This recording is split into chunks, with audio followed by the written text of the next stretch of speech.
Hi everyone, I'm Karen Noe, author of We Consciousness, 33 Profound Truths for Inner and Outer Peace. Welcome to Humanity Team's Global Oneness Day program on Sacred Action. This panel is all about how each of us can take steps to make the world a better place for us all. Let's set the intention that we want to make a positive difference in the lives of others. Repeat, how may I serve, throughout the day. You'll see that when you ask how you may serve, the universe will begin to show you what you need to do.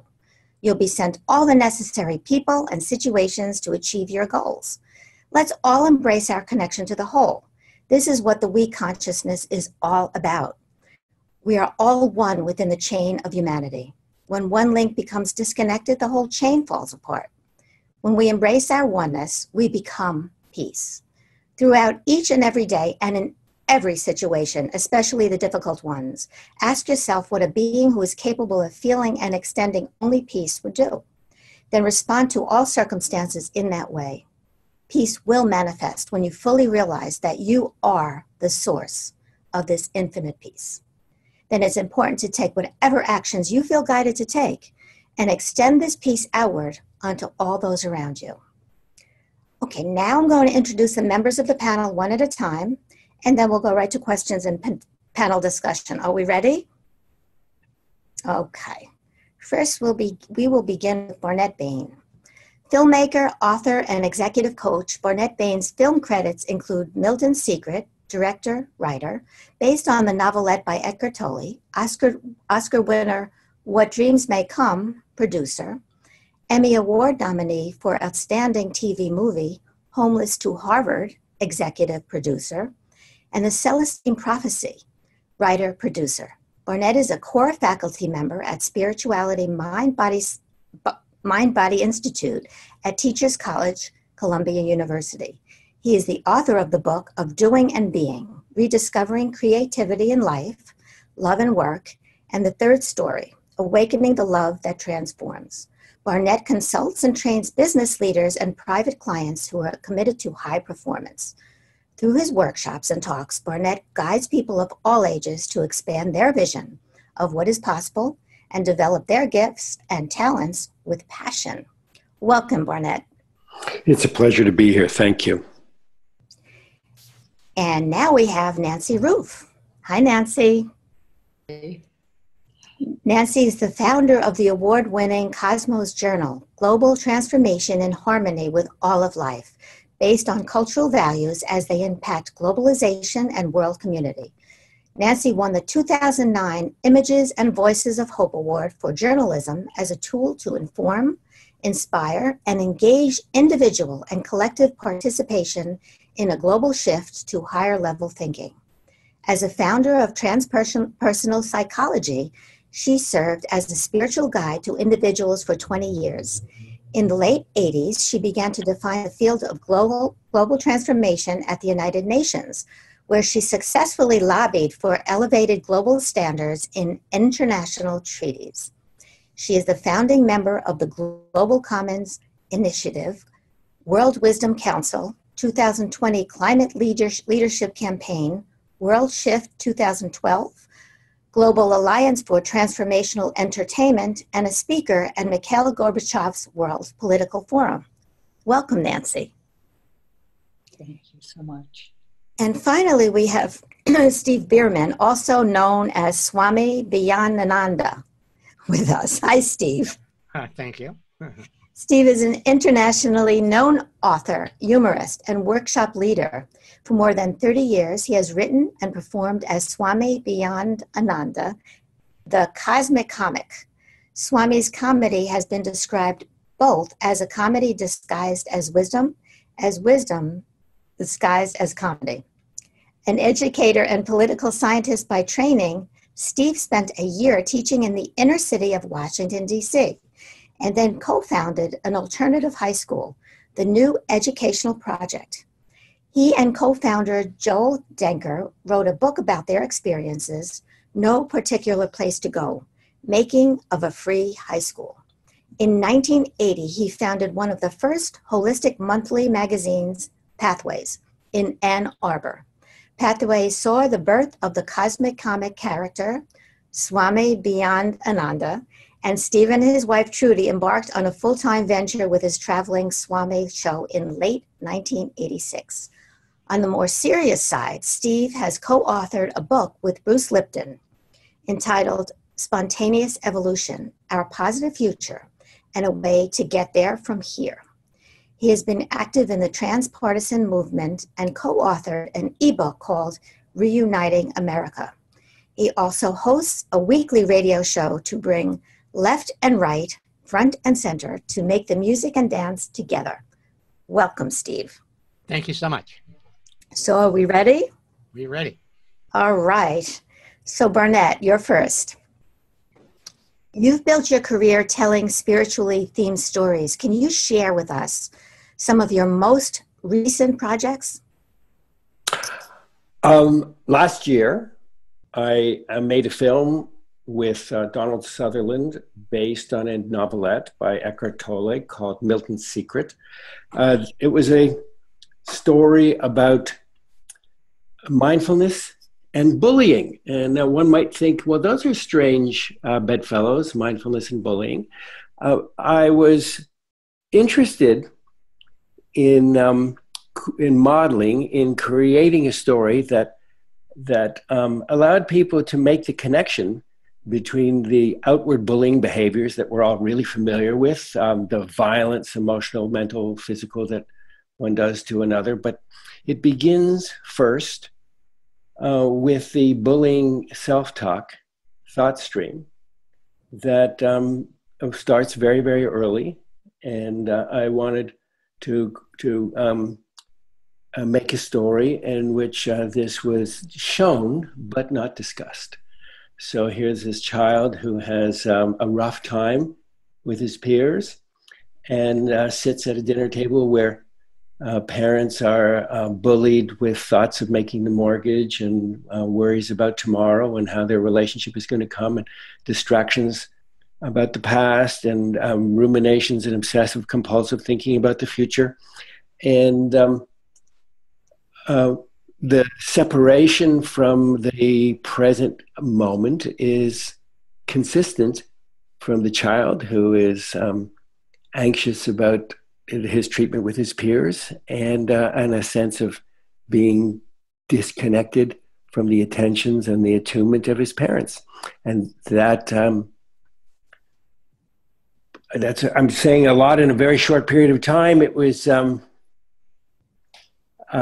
exciting challenge to try and talk about to show such a relationship, and how these how this is a training that we pass down and pass along to each other, more so than trying to discuss it in a talk or a lecture, which I'm doing right now. I mean, all the reasons I made the film was so that I wouldn't speak about it in this way. Beautiful. And you share how we now live in the age of consciousness.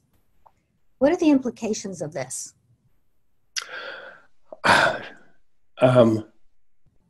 What are the implications of it? Well,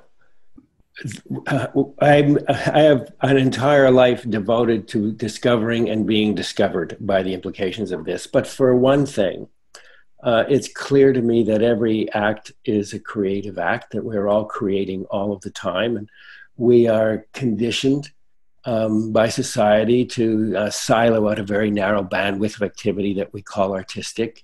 And we only consider those activities that specialized activities as artistic or creative. And the moment we say we're not creative, we reduce the ability for our imaginations to expand, and we foreclose on possibilities for the future. So to me, the implications of consciousness might in some way be more dramatically more accessible to people. I certainly are for the people that I am involved with when I talk in terms of imagination. Our imaginations are structured and conditioned by the lives that we lead. There are certain predictable boundaries and certain expectations that we develop that are a result of the circumstances that we grew up in, by our families, our education, our communities, our religions. our politics. It's not bad or good. It's just life. But these imagination, this capacity of imagination, is so critical, because when we begin to put attention on it, we realize we have very boundaried and limited ideas, and that there are horizons to what we are capable of imagining. And so one of the ways to understand the present moment is that we have the ability to become aware and to grow, to relieve some of the hard edges of our old belief structures, so that they're more pliable and flexible. And lo and behold, our imaginations become a little bit juicier, a little bit grander, a little bit broader. And when we have broader imaginations, it doesn't simply lead to pretty pictures or movies. It leads to an expanded menu of possibilities for the circumstances of our life, for the qualities of experiences that we're willing to have across the whole warp and weave of being alive. So I have been doing my very best to move the conversations that I have with people out of a context of spirituality, out of a context of consciousness, not because I am not close and tender with those ideas, but because I find that they are often freighted and they constrict my ability to make extraordinary explorations ordinary. Beautiful. Thank you. You're welcome. Nancy, you run the Cosmos Journal. What are the major shifts and new paradigms that are emerging today? Well, I think one of the major important areas that we're discussing in this workshop has to do with the recognition of oneness. And this is a new paradigm for the Western world. And it's only been in the last 10 or 15 years that we've started this conversation and dialogue and practice of non-duality, that there is only one substance, and we are all a part of it. And religions at their highest development have always recognized this and name it as Brahman, Advaita, Tao, God. It is the essence of all existence. And we are individual expressions of that one entity and connected to one another. The problem with recognizing oneness is that it's beyond language. It's not something that we cognitively know. It's something we feel and discover. And this is very difficult for the Western world because we've been trained that science is the major reality. And in science, it does not bring things together. It breaks down into analysis using the reasoning mind. And the experience of oneness is beyond mind. We have to get into the experience of feeling to recognize the oneness that we're talking about in this today. And this dominance of science in the Western world has taught us to analyze and reason with the concrete mind and break down everything into separate parts. And we've become so separate that we hardly recognize anymore the connection and interdependence of all life, not just humanity, but all life. And it's a consequence of the scientific method that's been so dominant in our culture. So we're now moving. What's really new paradigm for the West is this movement from materialism to consciousness as the ultimate reality. And that means that we have to explore the interior life, because the manifested life in our exterior uses the mind and duality. We can't see and observe the objective world without duality. And what we're talking about now is the coming together with non-duality or oneness, which is an interior process. And the nature of oneness is limitless and unconditional love, intimacy, belonging, and connection. All those things that the separateness of our culture has not considered important. And it's the very thing that people are thirsting for. They are hungry for belonging and connection and unconditional love. So this area of spirituality that's really so new in our culture is what we've all been longing for. And how this applies to sacred activism. That my life has been, well, I shouldn't say my whole life. I say in my 30s. Actually, I was paralyzed with polio when I was 24 years old. And I was told I'd never walk again. Fortunately, I was able to walk again, but with difficulty. But this made me look into what was important in life, since I couldn't move and dance the way I really loved to dance anymore. It turned me inward. And I became very spiritual. And I recognized that, you know, when I would say to myself, well, what am I going to do? I can't do all the things that, oh, here's my dog, my love. I can't do all these things I used to do. So turning inside, I began to recognize the guidance that I was given all along, but I was so involved in the outside world that I had never listened to what was going inside and the guidance that was given to me. And when I recognized this, I turned off the telephone. Nobody could reach me for 4 days a week. And they could for 3 days a week because I wasn't a hermit or a monk. But I had to have those 4 days of solitude to really get into focusing inside. And as a result of this, I've developed or began this practice of transpersonal psychology on the East Coast.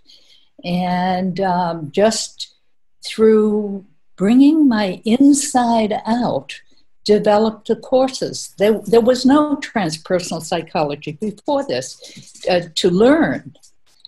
And this process of learning from inside out, I found really it was there through the rest of my life, that everything I did was a process of inside guidance telling me what was next. And from transpersonal psychology, of working with individuals, which I loved, I then had a meditation that sent me to the UN. I had the meditation, and at the end of the day of that meditation, I had an apartment in New York City for half a week so I could go to the UN. This is how, when one is following that inner guidance, these things that seem like miracles just unfold and happen. And I knew nothing about the UN. I really didn't know the meditation said, now you take everything you learned about working with individuals and apply that to the global situation. Now, I knew nothing about global affairs, zero. And this came as such a surprise to me, but I followed these things without knowing what the final product is, because I know and trust so completely in this inner guidance. And that landed me in the UN and everything after that with Cosmos, and I did war work in the Yugoslavia, and all of these came because of this inner guidance.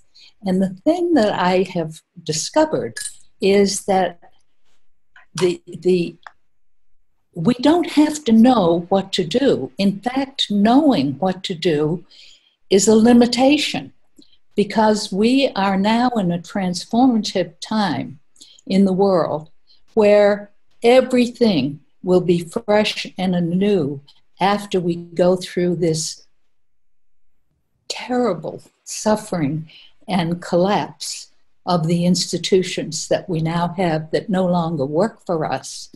So we're in the midst of that, but we will come out with a transformed culture and civilization beyond this. So the no training is the most important thing. When I developed transpersonal psychology, there was no training. You realize this is needed. Where do I go to learn this? Oh my gosh, there's nowhere to go to learn this. I just have to bring this from inside out, and that happened over and over again. So I now know that's a feature of the new paradigm. If you've gone to college and trained in a certain area, chances are that you're still in the old paradigm and you're conditioned by it. And you're going to have to do a lot of unlearning. Whereas if you start out fresh with knowing nothing, you can then not have to do all the unlearning. You just bring and let this emerge from inside. So I think that's something that people really need to know. You don't have to take college courses on what needs to be done. Just look inside and feel your heart and feel. We said, absolutely, absolutely. You are such a gift. Thank you. I can keep going on, but we'll, stop for now. Beautiful. Okay. Steve, you're traveling as a comic and truth teller. What are you inspired to share today about your travels and what you've encountered? Well, I've heard so much really interesting stuff. And, I so appreciate your platform of we consciousness. And as I've traveled around, I've seen some of that we consciousness. And I've also seen we consciousness, very, very tiny bits of consciousness. They're very, very we. It's like that still small voice that's still small. So what's been really wonderful in traveling around the country, and again, my work right now, my background is in political science, although I never actually got to dissect a politician in poli-sci lab, never got quite that far. But my work is really metapolitics, and this is really where the oneness idea comes in, because again, we've been put into these, I look at it as a political scientist, that we've been put into these two polarized tribes in something that a tried and not so true form of divide and conquer. And right now we're at the extremes of fear and anger, basically because, as Nancy pointed out, we have institutions that are not really working anymore. They're certainly not working for us. And so in my travels, and we just came back in early June from a trip to the Midwest. And as the Swami would say, if we want peace in the Mideast, we first have to have peace in the Midwest. So we perform for all kinds of audiences. And what we've noticed is that in spite of the polarization, we have a deeply united body politic, in that most people really recognize that we're at the point where things really aren't working. that the institutions have failed us, that both political parties have failed, and yet this is new. We're still operating under the old operating principles and don't quite know what to do yet. So, Nancy, you're right. The key to facing the unknown is not knowing. I don't know. I'm ready for the unknown. And so there's a lot of that. And there's also this shift. We're living by the principles of science, quote unquote, but it's outdated science. It's the science of Newton and Darwin. And we need to really focus on the science of Einstein and my colleague Bruce Lipton, who talks about epigenetics and the impact that our thoughts, beliefs, and feelings and programming have on the outpicturing of our lives. So we are living in a Newtonian political system of equal and opposite forces banging against one another. And part of the great awakening, which the Swami would call the great upwising, because we're waking up and wising up, and it is happening. It's just not on the radar yet. What I'm seeing is that more and more people are hungry for this awakening. They're hungry for this connection. And yet thousands of years of past programming of living under the rule of the lowest common denominator has really caused us to not really trust that we can govern ourselves. And so part of this awakening is cultivating the inner resources as we cultivate the communal resources. And again, as Nancy suggested, we're moving into a world that we won't be able to recognize if we make it through this passage. And it's important to understand that what we're going through, and people are very stressed out. I find that went to the Midwest, and people are looking at our current political new word situation. They're looking at the situation, and they're going, is this the hand of God at work or just a middle finger? So again, we're wondering about all this stuff. And I think it's important to recognize that the Donald Trump phenomenon, Donald Trump is our civilization's balloon karma payment. That this has been a reflection of everything that's been going on under the surface. And like a disease that needs to be, that wants to be healed, it has to come to the surface. The truth shall upset you free. That's the new saying. And so what I've noticed is that there is a hunger for awakening. There is a desire to laugh, because laughter liberates us from fear, and it helps us think more clearly. It brings oxygen to the brain. It makes us more creative. And as Barnet said right at the beginning, it's much, much, much easier and more effective to put people in an experience and have them learn it for themselves than to didactically teach principles that only really cover the surface and don't get to our internal programming. Beautiful. Thank you. Okay. Now, let's ask each of you, what calls of action would you like to share in oneness? Okay. So, Barnet, we'll go first with you. What calls of action would you like each of us to share in oneness? I'm actually not quite sure of the question. What would you think we could do to spread oneness? We recognize that we're living in what I call a one-person theme, and that we take personal responsibility and by that I don't mean blame or self-pity or denial. I simply mean that we take a responsibility, a sense of responsibility for our own experience of our lives, and we use it to discover more of who we really are, of what the thoughts and feelings and the choices and the decisions and the attitudes and the beliefs that constellate our psychologies, that are the lenses through which we perceive the world and express in the world. And when we can become close enough with that and understanding enough with that, what begins to dawn is that there is an experience that is beyond our psychology, a post-psychological experience.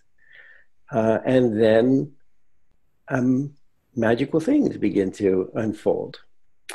But we don't do premature transcendence syndrome. It begins with taking a very close look at our own conditioning, at our own scripts and behaviors and payoffs under the table and behind our back, and our own projections and our own conditioned psychologies, and to begin to put Humpty Dumpty back together again, because it's not going to happen from outside. And railing against the outside forces is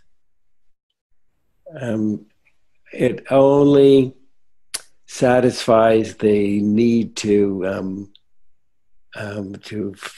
blame, or the need to have a very old style of relationship to all that is. I'm not saying I'm prone to that as much as the next person, but in my own life experience, I make a conscious effort, a concerted effort to integrate, to take responsibility as soon as possible after I lash out or feel like a victim or feel blaming or have all kinds of judgments about certain experiences and situations that are reflective of my own shadow, and to a degree of the shadow of the culture. But for me to perceive the shadow of the culture, it has to be threaded through my own shadow. There are many in this country today for whom the situation is they feel that it's a corrective. And it's not for me to make them wrong, make them right, but to find some equanimity in the situation. I'm not going to, the desire to win the battle, in the battle, forecloses on any opportunity that I have to have a superseding relationship with my own spirituality and the consciousness of others, and indeed the oneness. The oneness doesn't mean that everybody is developing at the same cadence, at the same rate, and in the same way as I am. It doesn't mean that the world is going to be free of what rubs up against my egoic concerns. It means that while I have a sense of my egoic concerns, I begin to develop an intimacy with the me that is beyond that. Beautiful. It's been said that Jean Houston's mind should be considered a national treasure. There's a reason for that. Trained as a classical scholar, Jean stepped beyond her teaching positions at major universities to explore the untapped possibilities of the human mind and spirit, starting over 60 years ago. Her work and publications drew the attention of leaders around the world, and she stepped into the role of a mentor to presidents of countries, social change agents, and those students on every continent who wanted to hone their personal potentials and put them to use. She became a consultant for the United Nations and has written over 30 books, advocating the spiritual genius in each and every person. She is and always has been the dedicated champion of the human spirit. Thanks for being with us, Jean. What can we do to embrace the oneness of everyone and everything? Oh, friends, this is the most interesting time in human history. It really is. I mean, other times may have thought they were it, they're wrong. This is it. And to be born into a time of such complexity, such change, such opportunity. Oh, I mean, every one of us is illumined. That's the first thing we have to know. The new physics, the new quantum physics tells us that we don't just live in the universe, the whole universe lives in us. And what does this mean for someone like myself who explored the nature and the range of the human potential? It means that we have access. We have access to the solutions to deal with a time of so much complexity.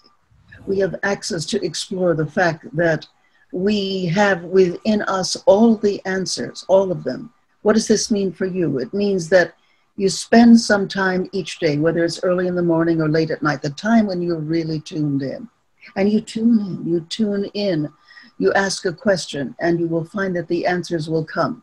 Some of them will come as ideas. Some will come as feelings, if you're a kinesthetic type. Some will come even as jokes, as new scenarios, new stories, because the fact is we're at the end of the old story and we're at the beginning of the new story, and you are the new storytellers.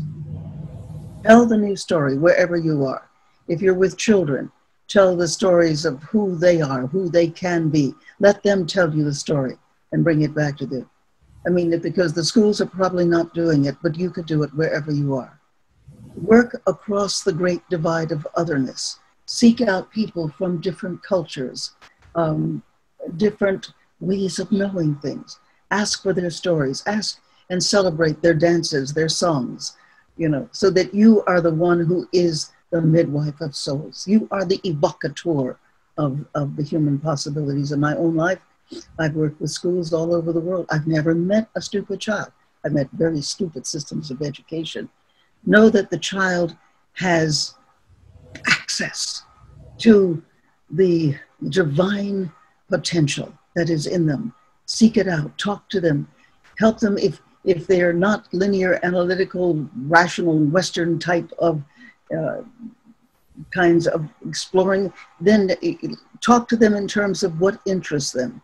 Are they kinesthetic? Do they know things through movement?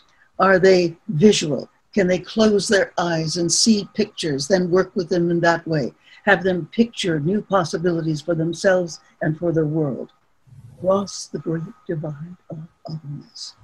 In my own life, not only do I work with people from all kinds of ways of seeing and knowing and being, having worked in 109 different countries, but I also work internationally. Right now, with Lynn McTaggart and a place called the Palace of Spiritual Arts in New York, I am working to create, within the next less than a year, a reaching out of lifting the spirit of people everywhere. There'll be hundreds of thousands, even possibly millions of people. We'll be joined by very great artists, entertainers, speakers, to evoke the human spirit, to tune in together so that we know that we are a unity. We are a oneness. And this is the time of a new unity that goes beyond politics, that goes beyond governments, that goes beyond old ways of seeing and knowing. We're in a whole new reality, friends. And these are the times that we have been born for.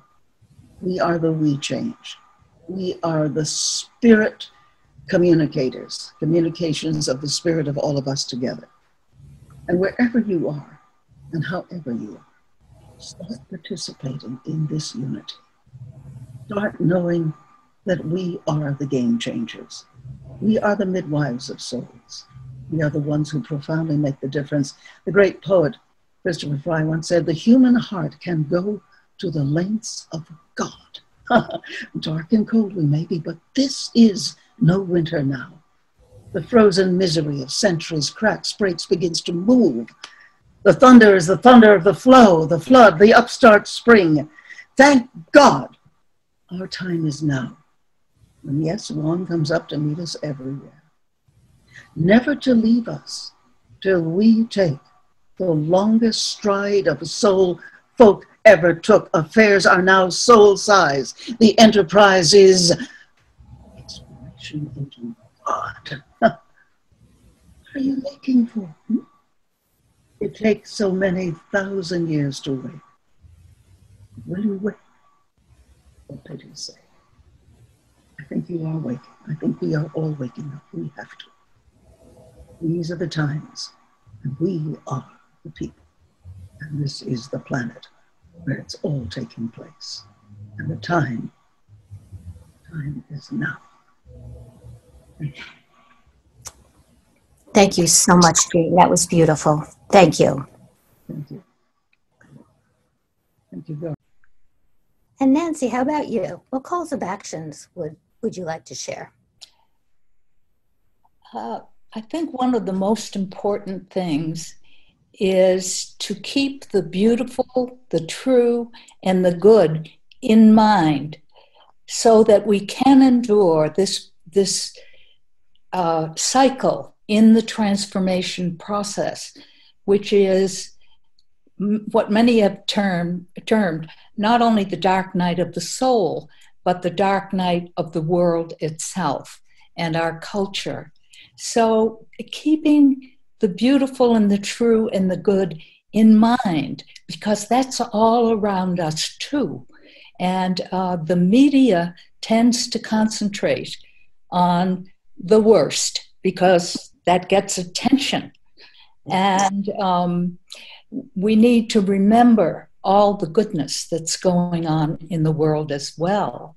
And living our own values despite the struggle, keeping true to our own principles and values, trusting the inner guidance, and taking the risks that inner guidance brings to us, because they come in the form of risks. They're things we haven't done before, and maybe we can just take one step forward. And the thing is, we're in our guidance, we're guided one step at a time. So if we try to look at all the problems and the crisis in the world, we'll be paralyzed. But that's not how it works.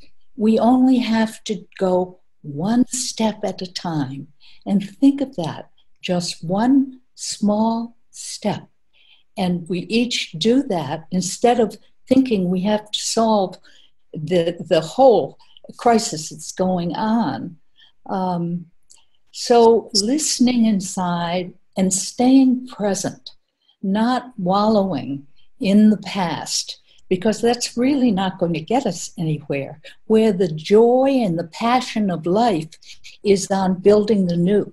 This is where my life is so exciting, because I am always in and working with people who are working in the new paradigm that will bring us through this old conditioning that we're in, and the joy of seeing this in all areas of life. And the thing is, wherever you are, you can do something. Certainly in all the institutions, if you're in economics, politics, science, everyone, education, religion, every one of these institutions, if you're involved in any of them, they are all needing to bring a new paradigm thinking into their institutions. If you're a parent, you work with your children. Or if you're taking older people, you work with them. Wherever you are, there is something to do. And I'm just remembering at one point of my life when I was so depressed, I went through a period of really so depressed that I just wanted to die.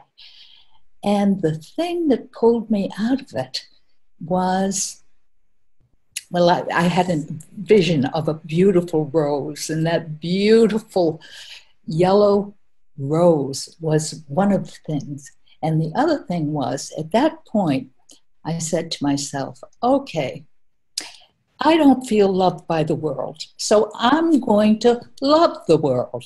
So I decided when I went to the grocery store, I was going to smile at the person behind me, the one in front of me, and anywhere I went, I would just give people a smile. And I realized that that was so potent, not only for the person who received that smile, but for me who was giving that smile. So just a smile will start things off. Beautiful. Thank you. Thank you very much. And now Steve. Well, thank you. That was very helpful. I loved being last because I could listen to and reflect on whatever everybody else has said.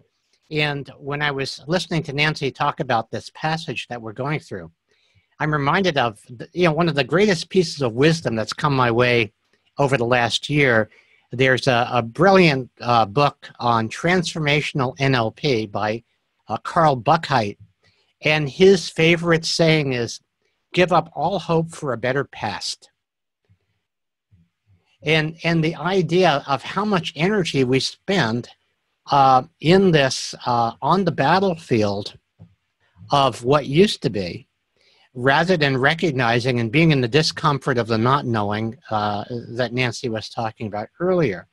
So I think that, yes, we have this, we're individuals in a transformational body. And, you know, Bruce Lipton would say that the next phase of human evolution is recognizing that we're each and all cells in a superorganism called humanity. And so when we look at it that way, we begin to look at our human behavior and begin to notice how much of it is autoimmune dysfunction. We're fighting other healthy cells. We're involved in these battles that are old, that are very, very old, and they may not be pertinent. They're obsolete, and then another new word, obsolethal, because they could be deadly for us. So if we look at the patterns of evolution, as, you know, as Bruce has described, and Bruce and I talk about in spontaneous evolution, every evolutionary step of the way, from the first connecting of the single cell organisms to become multi-cells, and to us becoming very complex multi-cell organisms, there's been two things that have been operating. Number one, it's awareness, increased awareness, and number two, increased connection. So as we go through this paragraph, this passage, this dark night of the soul, or for some, the dark night of the soulless, we are really looking at holding on to those qualities of love and expressing them. Love and community, love and community, love and community. Those are the tools and resources that we have. As the caterpillar falls apart, the imaginal cells are coming together. And Bruce and I, in our book, talk about a 3-step program, because I guess it's mathematically proven to work 4 times faster than 12-step. So we have a 3-step program. One is evolutionary awareness, which is being aware that this change is taking place and where we are in the very, very, very big picture of shifting from being relatively unconscious about how we connect to one another and how much more helpful it is for us to be in this oneness space and in the dueling dualities. And then number 2, evolutionary intention, holding the intention and focus to make the purpose in our lives congruent with the new world that we want to live into.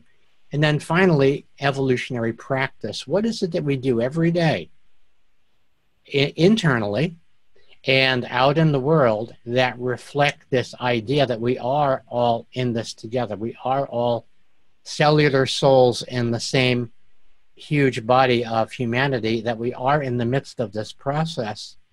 And I think that that's what helps bring chaos into order, individually, in our communities and families, and ultimately in the world. Beautiful. Thank you. Okay, so now let's just go around. When you have any other things you'd like to share with us, Barnet? Any closing words, and how can people find out more about you? Well, I'm inspired by everything I've heard by my fellow panelists. So I thank you both so much. And you, Karen, for facilitating this so beautifully. I'm inspired to become a lucid liver.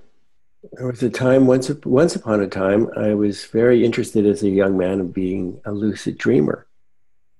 Increasingly, it occurs to me that where I seem to be moving is into a relationship with the world that is presenting as a dream state, and not by the rules of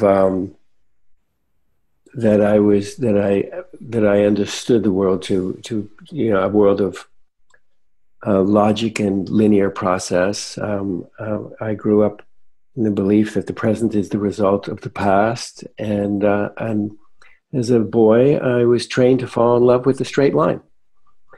And it's increasingly apparent to me that the more real nature of things is that it is a dreaming, and that I'm becoming lucid in the dream, which involves very, very different skills and competencies than manipulating the present with the tools of the past. And again, I want to thank everyone for being with us today, and I want to thank our listeners as well for tuning in. And I wish you all good dreaming. Okay. Thank you very much. And Nancy, do you have any closing words for our listeners, and how could they find out more about you? Yes, one thing that I think is very important that I forgot to mention was don't look for results. Do what is right. And you know what's right by feeling inside, is this right? Is this what I'm doing right? So often we set goals for ourselves. And in doing that, we're not following the spontaneous aliveness within. We've limited ourselves by doing that. So it's very important to just do what's right and forget about the results. The results may come long after you're on the other side and you've died, but you've made that step that was right at the time. And being a model for others, I think, is very important. As a parent, we are models for our children, and we need to expand that to our communities and our global humanity, and be models of what we believe in. I also want to mention that the Science and Non-Duality Conference that people may or may not know about, where many of the new paradigm thinkers on oneness get together in this organization called Science and Non-Duality, and they have conferences twice a year. And people in the audience might be interested in that. And if you're interested in getting a hold of me, my email is nancy@cosmosjournal.org, and that's Cosmos with a K. And I'm so pleased that so many people will be listening to this very important meeting, and that we're all in together, then because this means that more and more people are catching on to what's new and fresh and in store for all of us. I love you all. And Nancy, thank you so much. I wanted to say before, you said that oneness does not just include humanity. I'd love for you to expand on that, because I agree totally, absolutely. Yes, that the universe is alive, and everything in it is alive. And we are so far from practicing that with our animals, with our plants, with nature itself. And that one realization can change the whole world. Thanks for bringing that up, Karen. Thank you. Oh, yes. Okay. And Steve, any closing words for our listeners or anything else you'd like to share? Sure. You know, both of my co-panelists have hinted at this, and they've mentioned this, and that is the tendency for those people who are most in tune and sensitive to this oneness to really be overwhelmed by the many, many, many, many things that need our attention. And laughter and being able to get the perspective of humor, first of all, enhances our creativity. And second of all, it keeps us from taking things poisonally, so we don't toxify ourselves as we think about these conditions.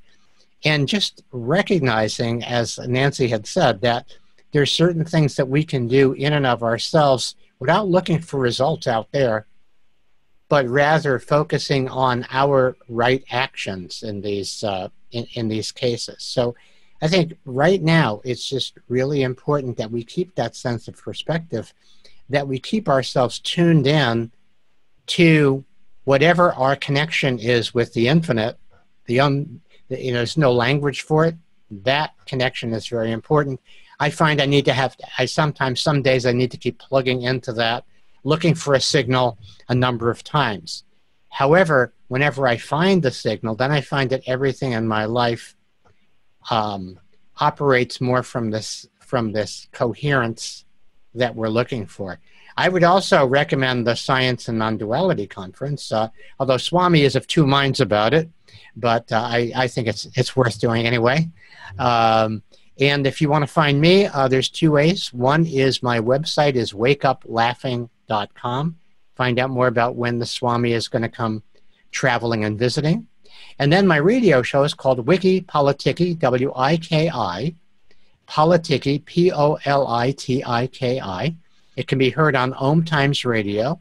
You can get it on iTunes as a podcast, or you can look up Wiki Politiki. It's interviews with people who have a piece of the solution. I call them solutionaries, and are ready to look beyond the dueling dualities. And from that vibration of oneness, coming up with ways that we can improve our lives and the world right now. Beautiful. Thank you very much. And Barnet, I don't think you told us your website. And if you did, I don't recall. Right? Well, I can be reached at barnetbain@gmail.com or on my website, which is www.barnetbain.com. And thank you for asking. Beautiful. Thank you very much. We have to remember that we are all one, and ever one we do to ourselves, it affects the whole. It affects not only us, but the whole as well. So thank you all for making the world a better place and for being here today. It was truly amazing. And as Tesla perfectly said, peace can only come as a natural consequence of universal enlightenment. As you begin to shift your consciousness to a higher level, the entire planet will be uplifted as well. Envision the world at peace. Feel it as if it's happening now. All the energy directed toward peace would shift the vibration of the entire planet from conflict to harmony. Concept 3 of the We Consciousness says the true essence of who you are is God. When you're able to perceive the divine in each person you meet, every encounter becomes a sacred one. In order to feel and generate peace, your thoughts about circumstances and other people must resonate with the pure positive energy of the source that is within you. When you're attentive to your source of power, you'll instantly be able to send love and respond to any negative energy. So please listen to the profound messages of peace that we heard about today and spread the love. Your service is very much needed, right here and now. And don't wait for someone else to accomplish what you have the power to achieve. Remember who you are. I can't believe that we're coming up on the end of Global Oneness Day. Join us now in the closing ceremony with Steve Farrell, Kevin Farrell, Dee Meyer, Nanette Kennedy, and Garth Catterall. Stay with us now as we sum up all the important points that we've covered today. But before we go on to the next segment, we're going to enjoy a oneness moment and experience 10 seconds of silence so we may connect with the divine within each other. So let's begin our oneness moment now.